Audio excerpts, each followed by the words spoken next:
What happens when we begin to realize that the 200-year experiment we've called the American healthcare system has failed? Tune in to Awakened Wellness with Mylaine Riobe, MD, and join the conversation about how to heal our broken system to reverse our current health crisis. The entire world is looking for answers, and the truth is hidden in plain sight. Learn how spirituality, ancient traditions, and cutting-edge science are merging to create a new paradigm of wellness every Wednesday at 12 a.m. and 12 p.m. Eastern Time, with live video shows every first and third Wednesday at 12 p.m. Eastern Time, when you can call in and ask the questions that matter most to you. Welcome to Awakened Wellness Now. I'm your host, Dr. Mylaine Riobe, and you are watching and listening to us live here on Dream Vision 7 Radio. And happy Valentine's Day to everyone out there, and wishing you a day full of love, blessings, and peace. And today's topic is your most important business plan is your wellness plan. So I'm going to help you create your own today and see how we can optimize your health and your wealth. I don't know who coined the phrase health is wealth, but it is definitely true. Inner health, outer health, it's mental health, all of it comes together to produce what we would identify as abundance. One of the versions of abundance is, monetary wealth or health, excuse me. No, I had that right. Monetary wealth. And so how do we do that, right? There's so much confusion out on the internet, even at the doctor's office, right? Particularly here in New York City, because there's so many different doctors, right? It's such a huge city. So we get, it's been beautiful to see people from every possible culture, every age range, so much diversity. And on the flip side of that, it's been a little distressing to see how young people are when they start to get sick. I'm seeing clients now who are in their 20s getting diseases that people in their 40s, 50s, and 60s don't have yet. Because of the evolving climate, the additional and added stress and toxins in our environment. And so this, of course, poses a huge challenge to our younger generations, millennials, Gen Z, as to how to keep themselves healthy, right? Gen Z in particular, about 7%, I believe, 7.4% are entrepreneurs or freelancers. Millennials are lagging behind a bit, but they're catching up, slowly but surely. So about 4% of millennials are entrepreneurs or freelancers. And that number is increasing year over year. And so people are starting to, read between the lines to see that working for a corporation for your entire career is not going to work, right? There's no payoff at the end. And so a lot of people are looking to do their own thing, right? Not just for the benefits and the consistent paychecks, but for personal freedom, for the ability to be, your own boss, so to speak, for the self-empowerment that comes from that. Your health is no different. What I'm noticing is there's so much contradictory information, right? So someone goes to see a particular specialist and they get one opinion and they go get a second opinion somewhere else. They get a diametrically opposed opinion, and then they come to see me and I have yet a third opinion, right? And so the confusion that's there, right? Choice overload, overwhelm, what do we do? How do we figure these things out, right? For me, on my own personal journey, on my professional journey, Chinese medicine has been the rock of my ability to help clients, right? And my ability to help myself and my family members. And Chinese medicine has proven itself so accurate and true that I use it first and foremost for all of my patients, all of my family members, myself, and anyone else who might listen, right? Chinese medicine is just never wrong. I've never seen Chinese medicine be wrong. No matter how far-fetched what they claim to say might be, they're never wrong. We can rest assured that eventually, when our allopathic and scientific models catch up, we'll see that what is said in Chinese medicine is actually true, right? One of the biggest proofs for me was gut health. In Chinese medicine, again, Chinese medicine doesn't speak in the same terms that we speak in allopathic medicine or even in our scientific terms. So it's an apples and oranges situation. So trying to translate Chinese medicine into allopathic medicine is not really possible because they're talking about two completely different things, right? They're talking about the same thing, but from two completely different perspectives. And so in Chinese medicine, we're talking about energy, subtle energy, something that can only be described as the ethers, in our scientific terms. And we took the word ethers out of our science, about 100, maybe 200 years ago.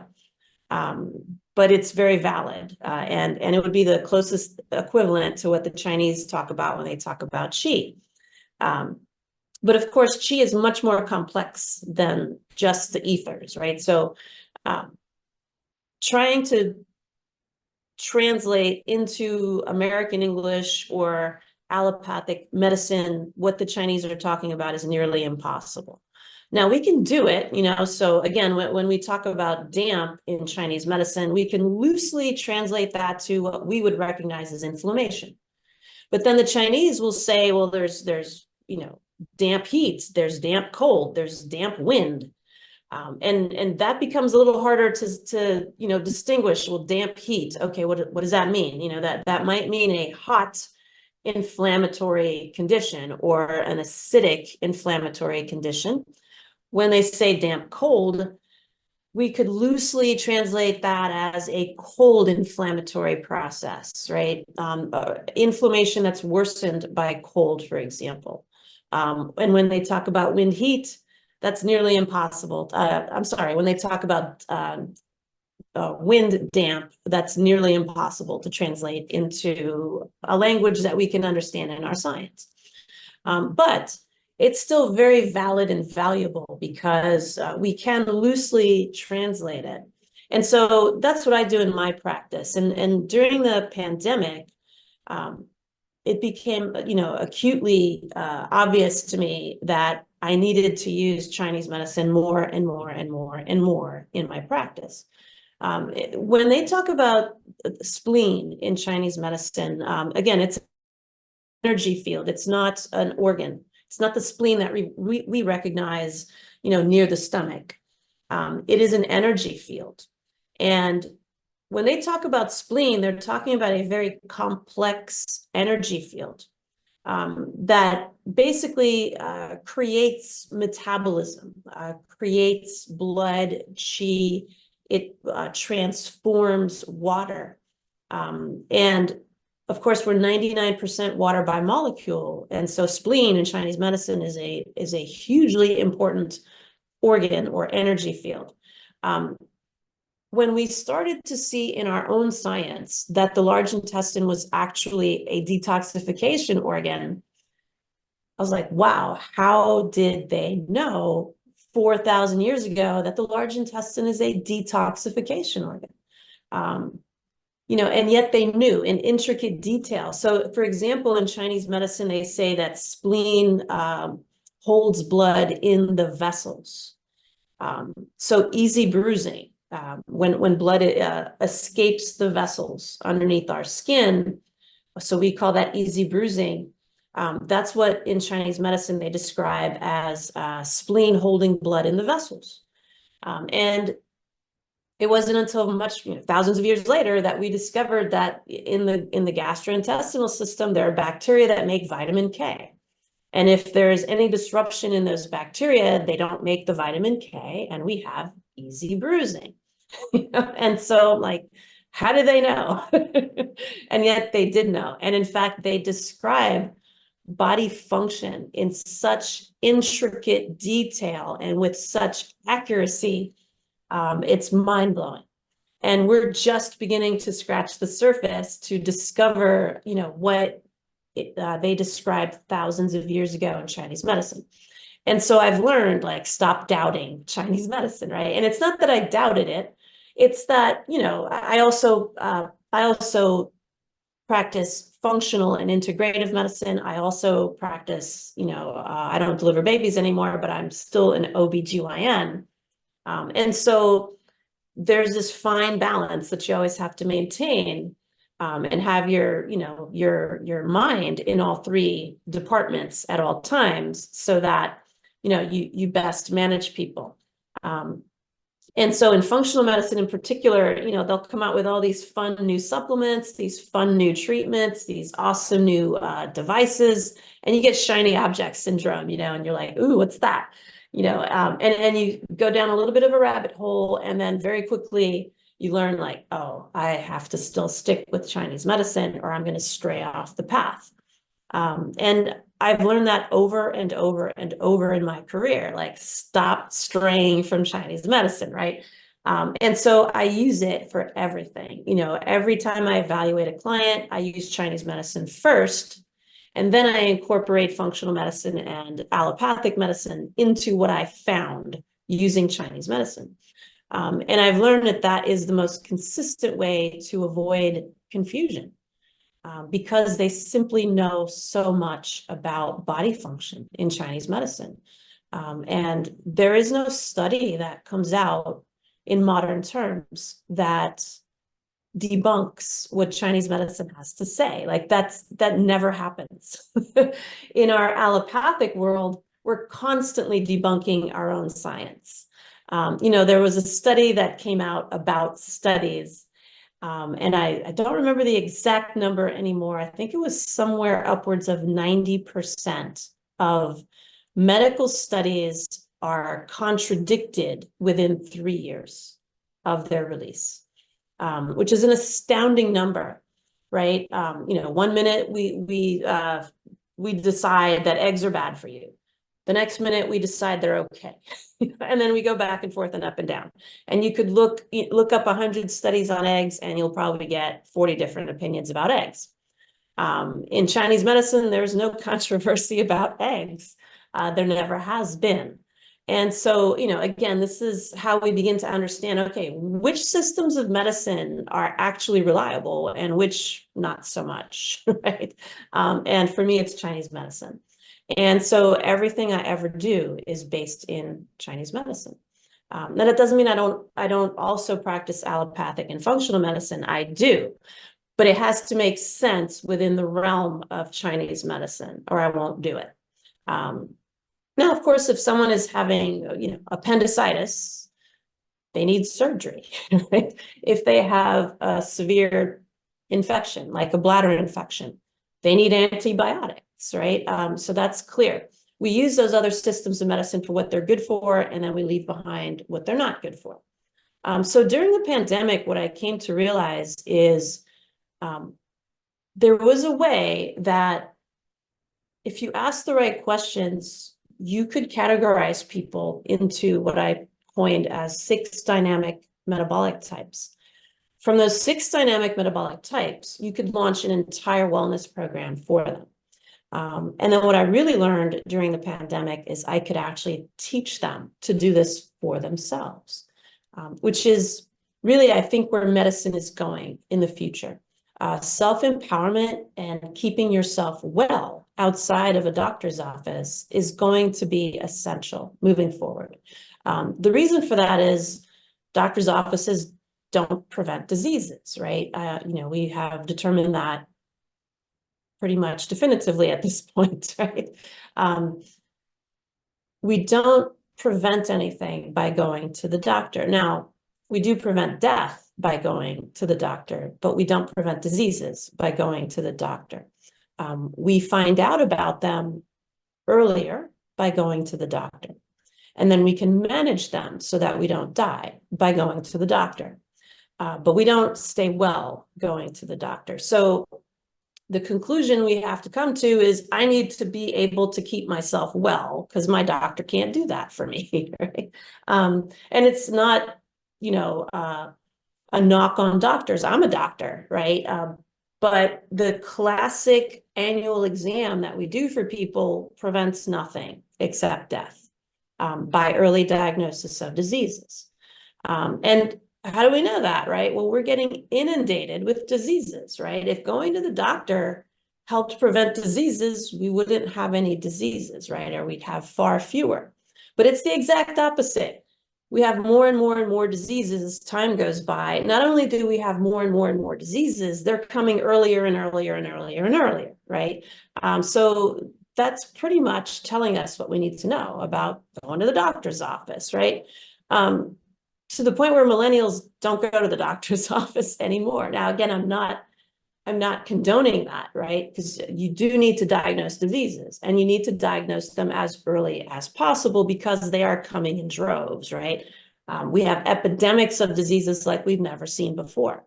And so it is critically important to go to the doctor so that those can be diagnosed as early as possible and managed.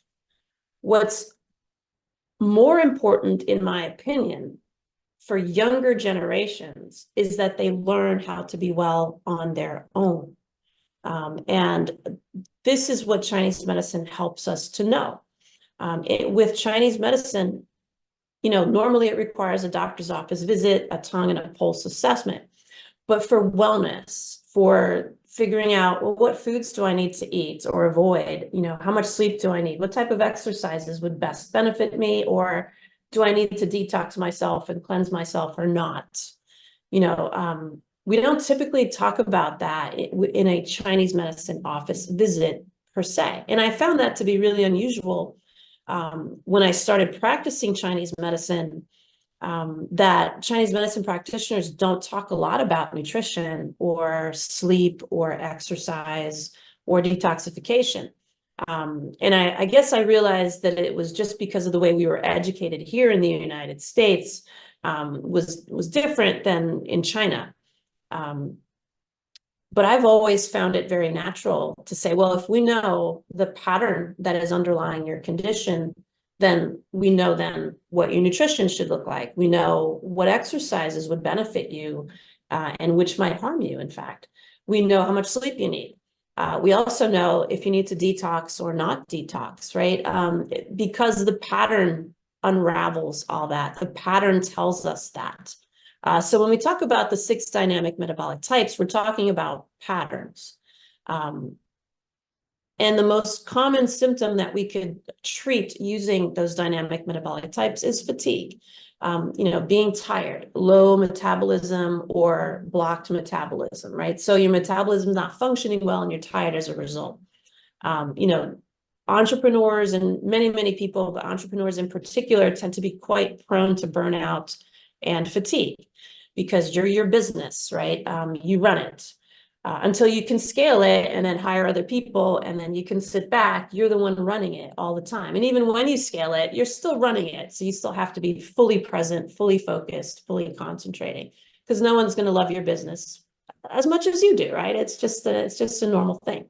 And so once you know your dynamic metabolic type, you then know how to handle what I call the 4 pillars of wellness, right? So eat, move, rest, and detox. Those are the 4 pillars of wellness. So we're going to go over today how to figure out your dynamic metabolic type and then how to apply your dynamic metabolic type to the 4 pillars of wellness.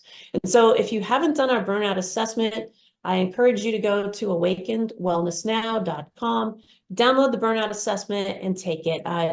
It's 5 minutes. You'll know exactly what your dynamic metabolic type is.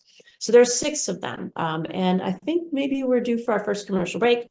So we're going to take a quick break. And when we come back, we're going to quickly go over how to determine your dynamic metabolic type so that we can get into the main topic, which is to create your wellness plan. You're listening to Awaken Wellness Now, and we'll be right back. What happens when we begin to realize that the 200-year experiment we've called the American healthcare system has failed? Learn how spirituality, ancient traditions, and cutting-edge science are merging to create a new paradigm of wellness on Awakened Wellness with Mylaine Riobe. That's MYLAINE RIOBE MD. Tune in every Wednesday at 12 a.m. and 12 p.m. Eastern Time with live video shows every first and third Wednesdays at 12 p.m. Eastern, when you can call in and ask Dr. Mylaine the questions that matter most to you. Dr. Mylaine is the founder of Awakened Wellness Now, an online education community dedicated to helping exhausted entrepreneurs recover from burnout and live their best lives. She's also a practicing physician at the New York Center for Integrative Health in New York City. For more information, visit awakenedwellnessnow.com. Dream Vision 7 Radio Network invites you in for this dynamic, forward-thinking show. Join Dr. Bernie Siegel on Mind Health Matters every Thursday and Friday, 12 a.m. and 12 p.m. Eastern Time on syndicated Dream Vision 7 Radio Network. Bernie will draw from his inspirational personal journey, offering us special nuggets of his sacred wisdom weaved through his delightful stories. Listen in as Bernie reminds us to be fully engaged in life. Ever wonder what it's like to have your own radio show? Well, wonder no longer, because you can dip into the radio airwaves by being host for the day on syndicated Dream Vision 7 Radio Network. It's a fabulous way to get your radio feet wet. It's an opportunity to market your business, modality, or book. Have a guest, mention a sponsor, and take callers. Or you may want to facilitate a lesson by going solo. It's up to you. Listeners can be online, mobile, in cars with Bluetooth, or listen through Amazon's Echo by asking, Alexa, play Dream Vision 7 Radio Network. For more details, go to dreamvision7radio.com and click on Host for the Day. Delight your kids with an enchanting journey by reading the Paper Doll Kids children's book by Deborah Beauvais and Janine Sullivan. There's even a catchy tune, Kids for Love Song, produced by Bob Sherwood and sung by kids just like yours. The story weaves around 7 paper dolls flying around the world doing good deeds as they bring important attention to our endangered animal friends. There's even a magical ring with a universal message. Kids become interested in service projects, action through compassion, and planting seeds that nurture positive change. The Paper Doll Kids and Kids for Love Song are a production of the Kids for Love Project. Get the book now on Amazon Kindle and the song on CD Baby or iTunes. This is Dream Vision 7 Radio Network, uniting mankind with universal love. Our shows are created from the heart, bringing each listener to a place of divine enlightenment. Breathe, relax, and enjoy. Let life flow. Welcome back to Awakened Wellness Now. I'm your host, Dr. Mylaine Riobe, and today we're talking about your business plan is your wellness plan, how to optimize your wellness plan for your optimal health and wealth. And so, again, the 6 dynamic metabolic types, you want to ask yourself 5 simple questions. What's your energy level first thing in the morning on a scale of 1 to 10? 1, you can't get out of bed. 10, you can hop out and do whatever you want. If you're feeling really tired, you're probably going to end up around a 4 or 5, maybe even a 3 when you first wake up in the morning, right? The second question is, does that number go up or down as you move through your day? So as you get up and you start going after a few hours, does that number go down or up, right? If that number goes down, that's a deficient dynamic metabolic type. If moving around, moving through your day makes you feel better, that's an excess dynamic metabolic type, right? And as you do the burnout assessment, you'll be led with the arrows to know where to go. The third question is, does the number go up or down with exercise? So if you work out, or if you go for a brisk walk around the neighborhood, do you feel worse or better? So does that number you woke up with get worse, lower, or does it get higher, better? If it gets lower, again, that's a deficient dynamic metabolic type. If it gets better, if when you move around and exercise, you feel better, that's an excess dynamic metabolic type. And then do you feel better or worse when you rest or take a nap in the day? Again, if you feel better when you rest, that's a deficient dynamic metabolic type because you need to rest to build your energy. If you feel worse when you sit still or nap or rest, if you feel restless or anxious and you have to keep moving around or you'll fall asleep, that's an excess dynamic metabolic type. The last question helps you to figure out the temperature of your metabolic type. So now you should know if you're deficient or excess. The next question is going to then tell you if you're hot, cold, temperature neutral. And so the next question is, do you feel hot or cold compared to most other people? Do you have an intolerance to hot or cold temperatures? So if you're the one that has an intolerance to hot temperatures, you're always feeling warm when no one else does, then you're a hot dynamic metabolic type. And if you know yourself to be a deficient dynamic metabolic type and you're intolerant to hot temperature, now you know yourself to be a hot dynamic metabolic type. If you feel cold and you are deficient, then you're a cold deficient dynamic metabolic type. If you don't feel hot or cold, right, you're pretty neutral, then you're a temperature neutral deficient dynamic metabolic type. You ask yourself the same question if you're an excess dynamic metabolic type to figure out if you're hot excess, cold excess, or temperature neutral excess. And that's important to know. You have to know where you're starting out because that determines everything else, right? And so how do you apply that? So if you know yourself to be a deficient dynamic metabolic type, and you categorize yourself as hot deficient, how do you eat, right? What do you do to eat? So if you're deficient, the number one thing to know is that you can't skip breakfast and that you need to have small, frequent meals, right? So when you're creating a wellness plan, you have to plan it, right? That's why it's called a plan. You don't want to be caught by surprise and you're waking up and, you know, you don't have a plan. You don't know what you're going to have for breakfast. Because then if you don't have an appetite, you'll tend to skip breakfast. And then next thing you know, you'll get busy with your day and it'll be hours before you've eaten. So when you're a deficient dynamic metabolic type, the reason you're not feeling well, the reason you're tired is because you don't have enough energy. So if you're not eating, if you're skipping breakfast, you're going to get more and more and more tired, right? And even if you don't feel actually tired, you might be the one that catches a cold all the time. You're always getting sick. Or, you know, you might be the one just diagnosed with an autoimmune condition due to weakened immunity. You know, these are all signs of deficiencies, even if you're not physically feeling tired. So it's important also not to fast, in other words, right? So if you have a deficient dynamic metabolic type, if you're hot dynamic, if you're a hot deficient, then you want to eat cooling, frequent meals, not skip breakfast, never fast, right? Because you're deficient. Now, what does hot mean? Hot means somewhat acidic, right? We can loosely translate that to acidity. And so an alkaline diet would be very helpful for a hot dynamic metabolic type. So if you're hot deficient, again, you're eating breakfast, but make sure that it's alkaline. Now, what does that mean? An alkaline diet is essentially flooding the body with alkaline food so that you're flushing the acidity out and you're neutralizing the body. Acidity is a source of a lot of diseases and it makes people tired and worn out and burnt out. It can also be a byproduct of stress. And so it's important to flush out the acidity with alkaline food. So what's alkaline? Just about every leafy vegetable is going to be alkaline, right? So that's the one category of food that you always know is alkaline, is green leafy vegetables, whether it's kale, spinach, collards, broccoli, also cauliflower, cabbage, Brussels sprouts, any vegetable pretty much that's leafy. Is going to be alkaline. So you can have sauteed vegetables, you can have a greens drink that you made out of those things.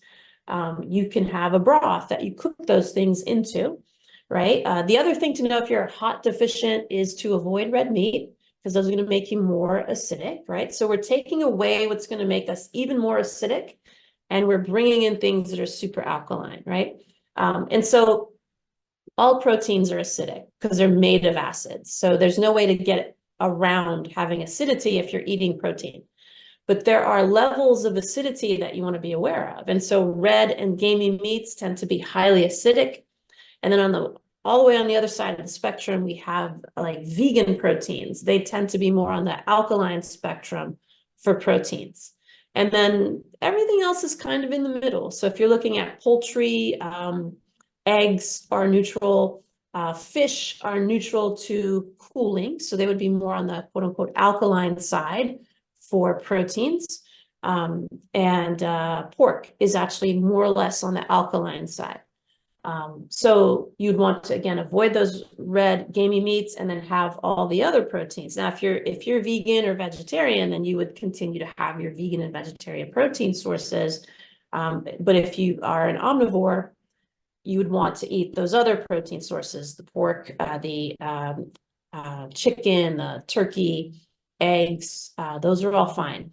And then you would just want to make sure they're organic, cage-free, right? And so the big thing with a hot deficient dynamic metabolic type is you got to cool yourself down and raise your metabolism by feeding yourself more, right? Now, if you're a cold deficient, the same thing applies in terms of no fasting and not skipping breakfast, right? Because again, you're deficient, so you have to actually feed the body more. The reason you're tired and burnt out is because you're not, the body is not getting enough energy. It's not being fed.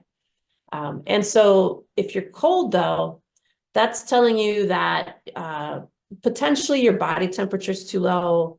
It could be a sign of a thyroid condition or an adrenal condition as well. So make sure you get that checked out.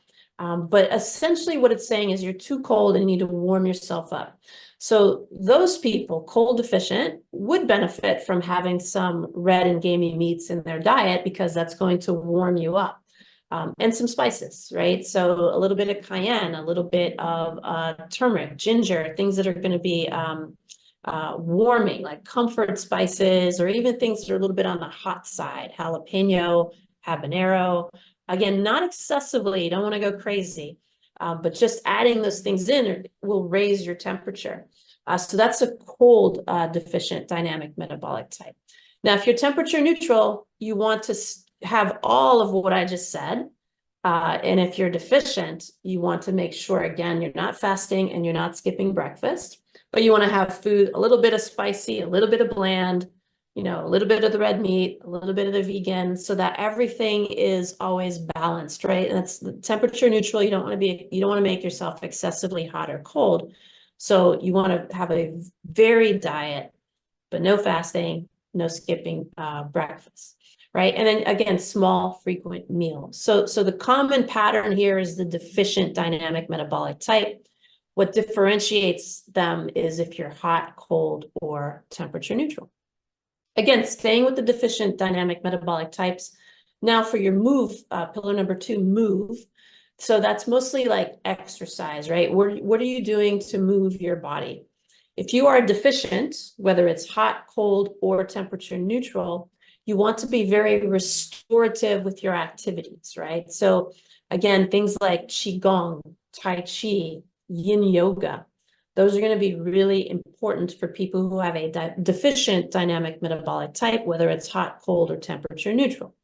Your temperatures will matter in a sense of, you know, if you have a hot deficient dynamic metabolic type, you don't want to be sitting in a hot yoga class, right? Because you're going to get even hotter. So it's going to become harder to alkalinize yourself if you're constantly heating yourself up, right? So you want to stay in a neutral temperature room to do your yoga.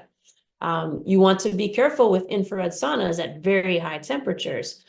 So if you're a hot deficient, you want to be very careful about being in hot environments and be very measured. If you're a cold deficient, then an infrared sauna would be the best thing, right? Because you're going to raise your temperature by being in a very hot environment. Same thing with hot yoga. You know, if you have a cold deficient dynamic metabolic type, as long as the yoga is not too intensive, you're going to do well in it because it's going to help you raise your temperature. You want to avoid high intensity interval training if you have a deficient dynamic metabolic type, hot, cold, or temperature neutral. You want to avoid boot camps, marathon training, triathlons. Those will make you much, much worse. Why? Because you're using energy you don't have, right? So even if your body has become habituated to kind of fighting through the high intensity workout, it's coming at a very expensive price, right? Because your body begins to cannibalize itself if it perceives it doesn't have enough energy. So if you force it to train for a marathon, for example, when it doesn't have enough energy to do that, it will take nourishment from your muscles and bones. And this is why we see like long distance runners have a higher rate of osteoporosis, right? We would think like that doesn't make any sense. How does someone who exercises so much have so little muscle mass and such brittle bones? It's because the body, they're probably a deficient dynamic metabolic type. And the body is literally like eating itself, so to speak, in order to provide energy to make it through the activity. So you want to be very careful with those things and know thyself, as they say. But if you have a deficient dynamic metabolic type, it's not that you can never do a marathon again, but you have to really bring your metabolism to a place where the body is not going to feel overwhelmed by doing that marathon. So that, you have to be eating well, you have to be sleeping well, you have to fill in all the gaps that made you a deficient dynamic metabolic type in order to endure something like a marathon. So you'd want to be extremely careful to avoid them until you know for sure that that has been corrected. You're listening to Awaken Wellness Now. I'm your host, Dr. Mylaine Riobe. We'll be right back. What happens when we begin to realize that the 200-year experiment we've called the American healthcare system has failed? Learn how spirituality, ancient traditions, and cutting-edge science are merging to create a new paradigm of wellness on Awakened Wellness with Mylaine Riobe. That's MyLaine Riobe, MD. Tune in every Wednesday at 12 a.m. and 12 p.m. Eastern Time with live video shows every first and third Wednesdays at 12 p.m. Eastern, when you can call in and ask Dr. Mylaine the questions that matter most to you. Dr. Mylaine is the founder of Awakened Wellness Now, an online education community dedicated to helping exhausted entrepreneurs recover from burnout and live their best lives. She's also a practicing physician at the New York Center for Integrative Health in New York City. For more information, visit awakenedwellnessnow.com. Dream Vision 7 Radio Network invites you in for this dynamic, forward-thinking show. EDICIA is a U.S. nonprofit dedicated to the dream of ending childhood malnutrition for millions of children around the world. Through the manufacture of Plumpy Nut and other nutrient-rich, peanut-based, ready-to-use foods, EDICIA has already delivered life and hope to nearly 1 million children in over 26 developing countries. To find out how you can join EDICIA's dream of ending childhood malnutrition, please visit ediciaglobal.org. What if dreams can diagnose your life?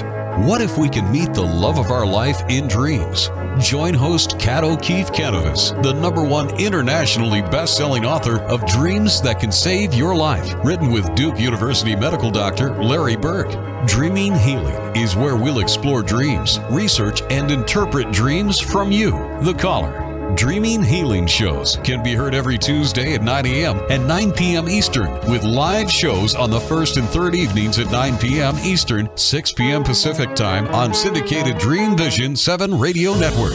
Come live your dreams out loud with Kat. Are you searching for a way to help create global change? Dream Vision 7 Radio Network's vision is to have an eclectic group of radio hosts dedicated to educating, enlightening, and helping humankind with positive messages and tools that enhance lives using different modalities and programs. If you would like to join our team and help illuminate the universe, call Deborah at 508-226-1723 or Deborah at dreamvision7radio.com. This is Dream Vision 7 Radio Network, uniting mankind with universal love. Our shows are created from the heart, bringing each listener to a place of divine enlightenment. Breathe, relax, and enjoy. Let life flow. Thank you, Rachel. Welcome back to Awakened Wellness Now. I'm your host, Dr. Mylaine Riobe, and so we're going to move on to excess dynamic metabolic types. And so if you did the burnout assessment and you landed in one of the 3 excess dynamic metabolic types, whether you're hot excess, cold excess, or temperature neutral excess, I'm going to show you how to create your wellness plan so that you can optimize your health and your wealth. So if you landed in the hot excess dynamic metabolic type, right? So in other words, you feel hotter than most other people. And when you wake up in the morning, you may be a little sluggish, but when you start moving around, you feel better. When you work out, you feel better. You're the one that has to work out or you don't feel good. You're the one that has to keep moving or you don't feel well. You're the one that doesn't like to nap because you feel worse when you wake up, right? You don't love to sit still. So you're an excess dynamic metabolic type. And so pillar number 1, eat. So now what is an excess dynamic metabolic type? What does that mean? Does that mean that your metabolism's too high? No, you can only have your metabolism running at 100%, right? It can't go any higher than that. So if you're an excess dynamic metabolic type, it doesn't mean that you have extra good energy. It means that you have inflammation or toxins or possibly poor circulation, right? Even like blood clots or plaque formation in the body that requires attention, right? So an excess dynamic metabolic type means that your metabolism is probably struggling. So it's not a perfect metabolism, but it's being obstructed and blocked by toxins, inflammation, and possibly even plaque or poor circulation. And so because of that, we need to mobilize the body more, right? And so if you're a hot excess dynamic metabolic type, probably one of the best diets to go on is a raw vegan diet. Because that is going to very quickly alkalinize and drain you. So it's going to drain out the toxins, drain out the inflammation. And of course, if you have any type of a cardiovascular condition, then make sure absolutely that you go see your physician and that you have the proper screening tests. Take your medication if that's been prescribed, et cetera, and make sure you follow up appropriately. But one of the other things that can also help is to, again, alkalinize the body. So it's the same foods that we talked about earlier in terms of, tons of green leafy vegetables. Other alkaline foods too are citrus fruits, lemons, limes, grapefruits. They're very alkaline.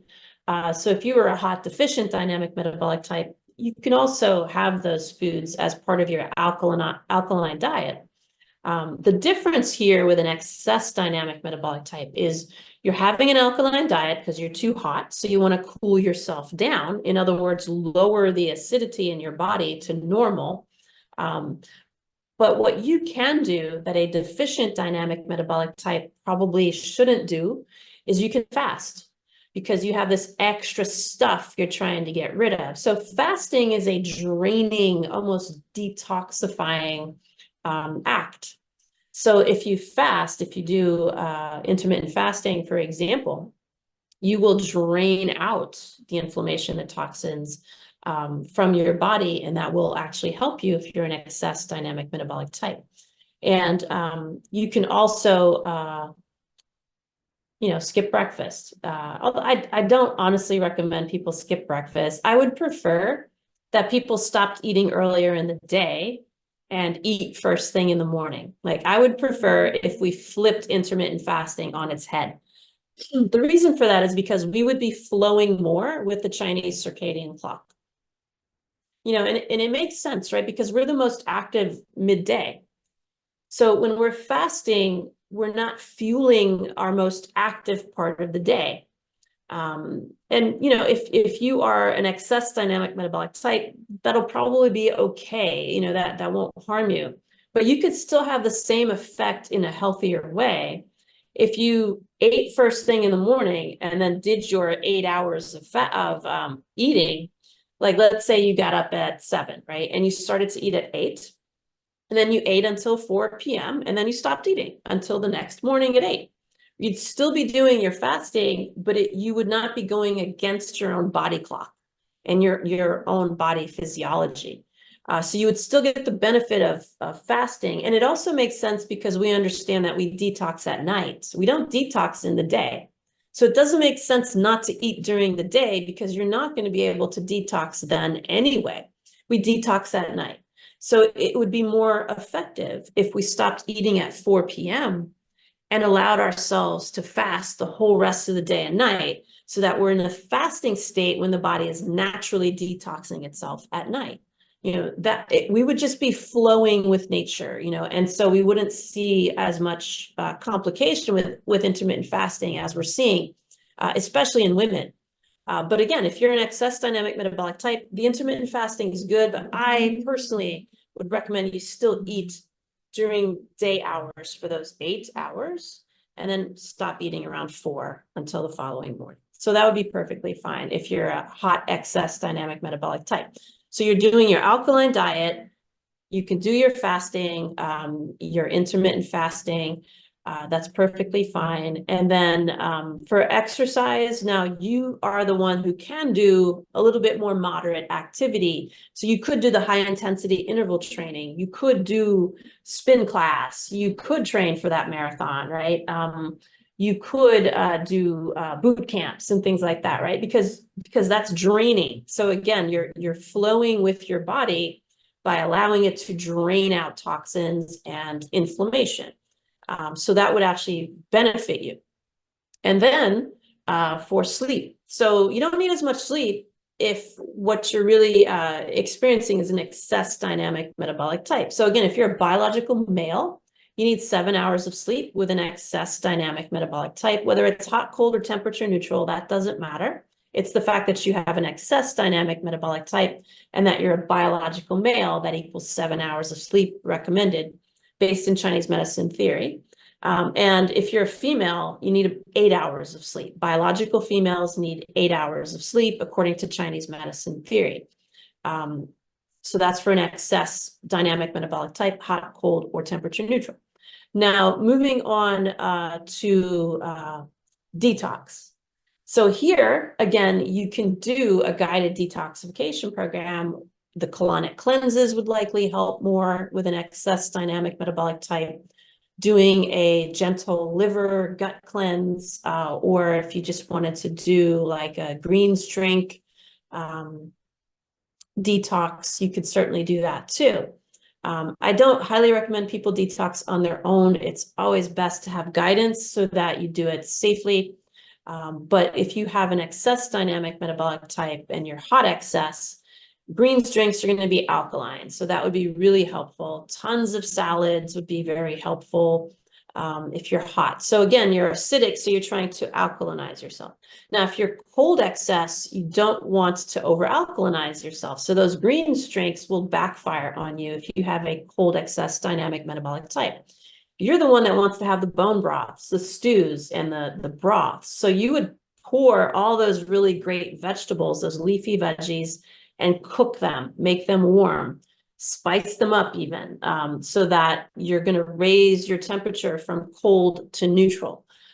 Being too cold makes your circulation sluggish, and it tends to increase inflammation for that reason. Because we're made so much of water, if things don't move consistently in the body, they'll back up, and things will get sluggish, including our circulation, and we'll have more of a tendency towards inflammation.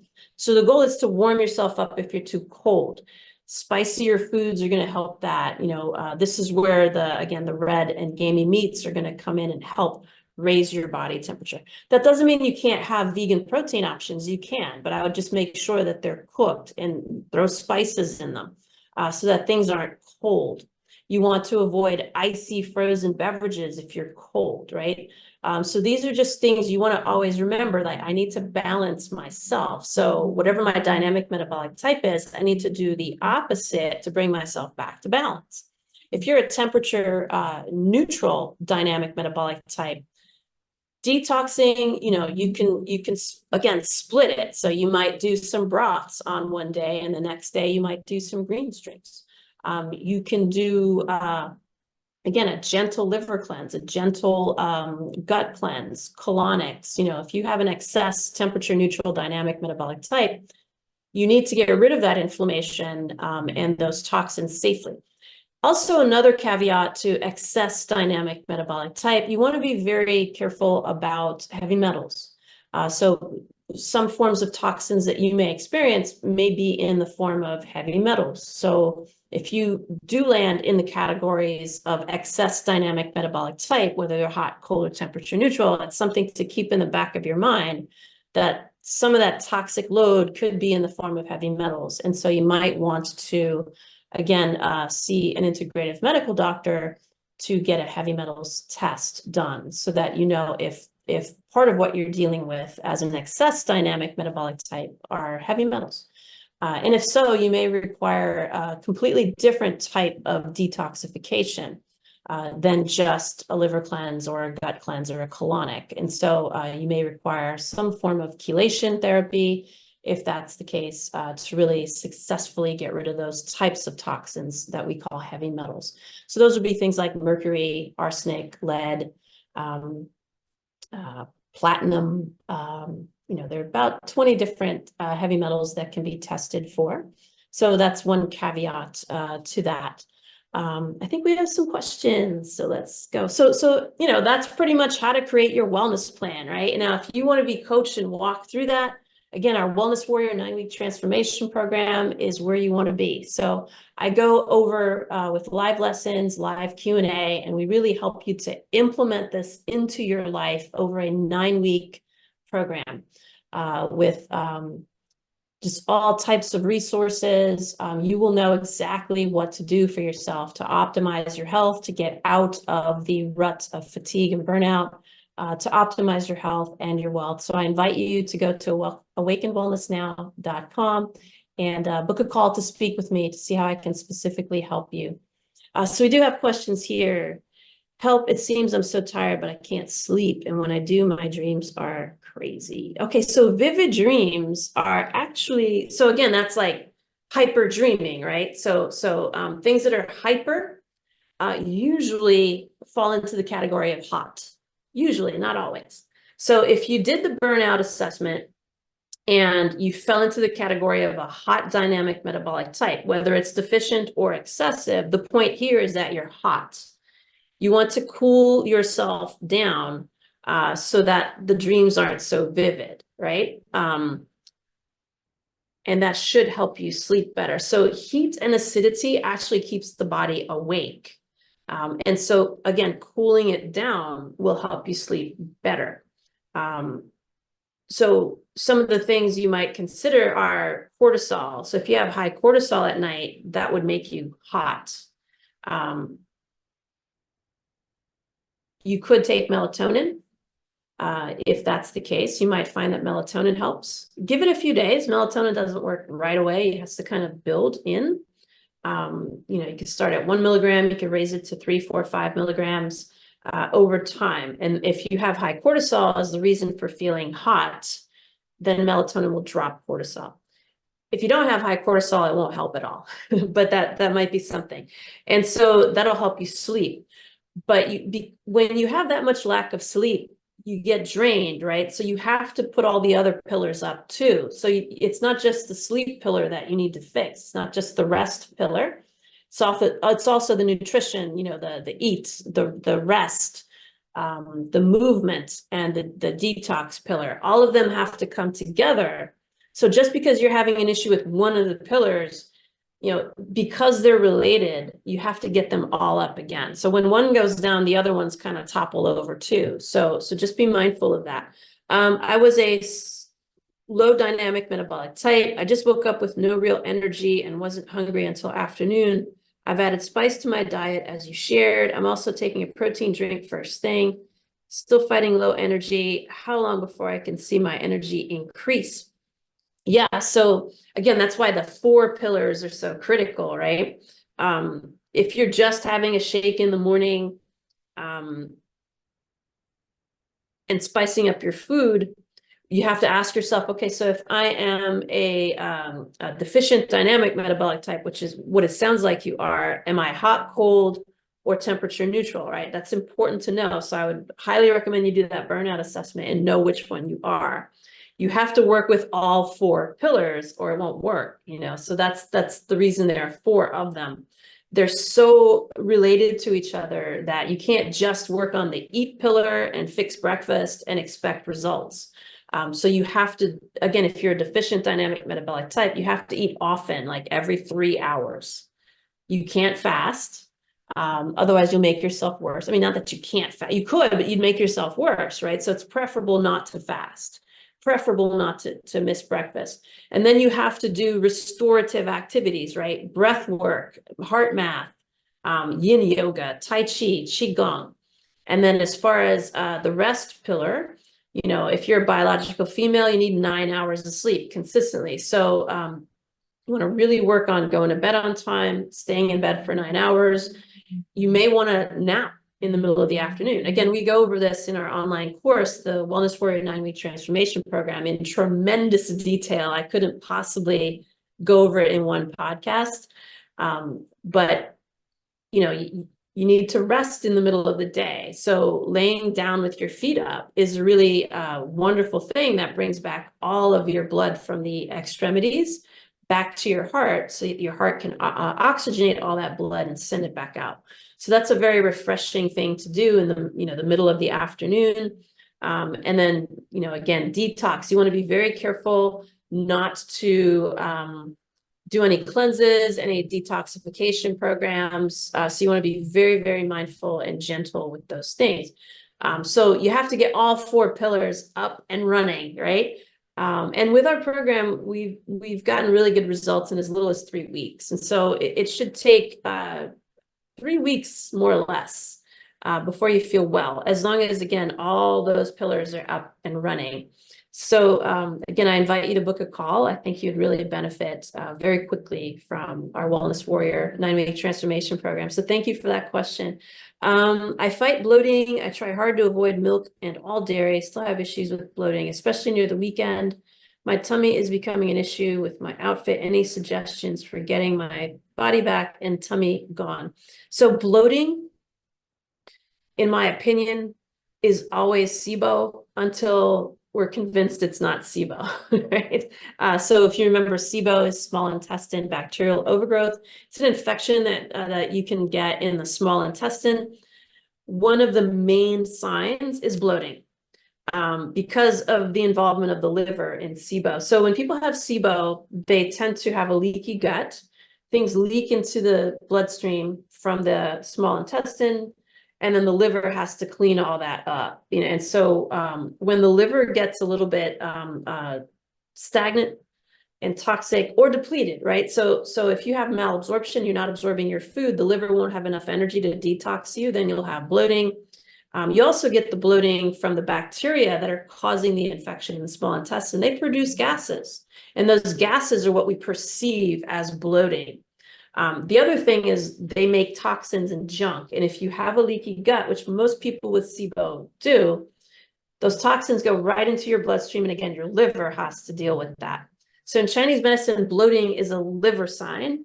In our functional medicine paradigm, the bloating is actually a sign of gases being produced in your intestine by bacteria that don't belong there, that we call SIBO. So I would highly recommend you get a breath test and see a functional medical doctor. Question, do you have an online practice where I can make an appointment? Yes, so we're at the New York Center for Integrative Health. I'm a practicing physician there. So yes, we do SIBO testing way more than I would like. But unfortunately, it is so common that I probably do SIBO testing on the vast majority of my patients, because if you don't fix the small intestine, you can't fix anything else. So if we have, a really significant sign that there's an infection present, if you don't fix it, then nothing else you do is going to, work. So you can go to nycintegrative.com for more information. And that's all the time we have for today's show. So I hope you have your wellness plan ready to go. And I'd love to get some feedback from you guys once you get it started, how you feel. So again, happy Valentine's Day. Thank you for listening. And until next time, many, many blessings. Join us next time on Awakened Wellness with Mylaine Riobe, MD, to learn how spirituality, ancient traditions, and cutting-edge science are merging to create a new paradigm of wellness. Awakened Wellness airs every Wednesday at 12 a.m. and 12 p.m. Eastern Time, with live video shows every first and third Wednesday at 12 p.m. Eastern of each month. Meanwhile, you can join our Facebook page at facebook.com/Dr. Mylaine and let us know what you'd like to discuss on future episodes. Dr. Mylaine is the founder of Awakened Wellness Now, an online education community dedicated to helping exhausted entrepreneurs recover from burnout and live their best lives. She's also a practicing physician at the New York Center for Integrative Health in New York City. For more information, visit awakenedwellnessnow.com. This show is part of the Dream Vision 7 Radio Network.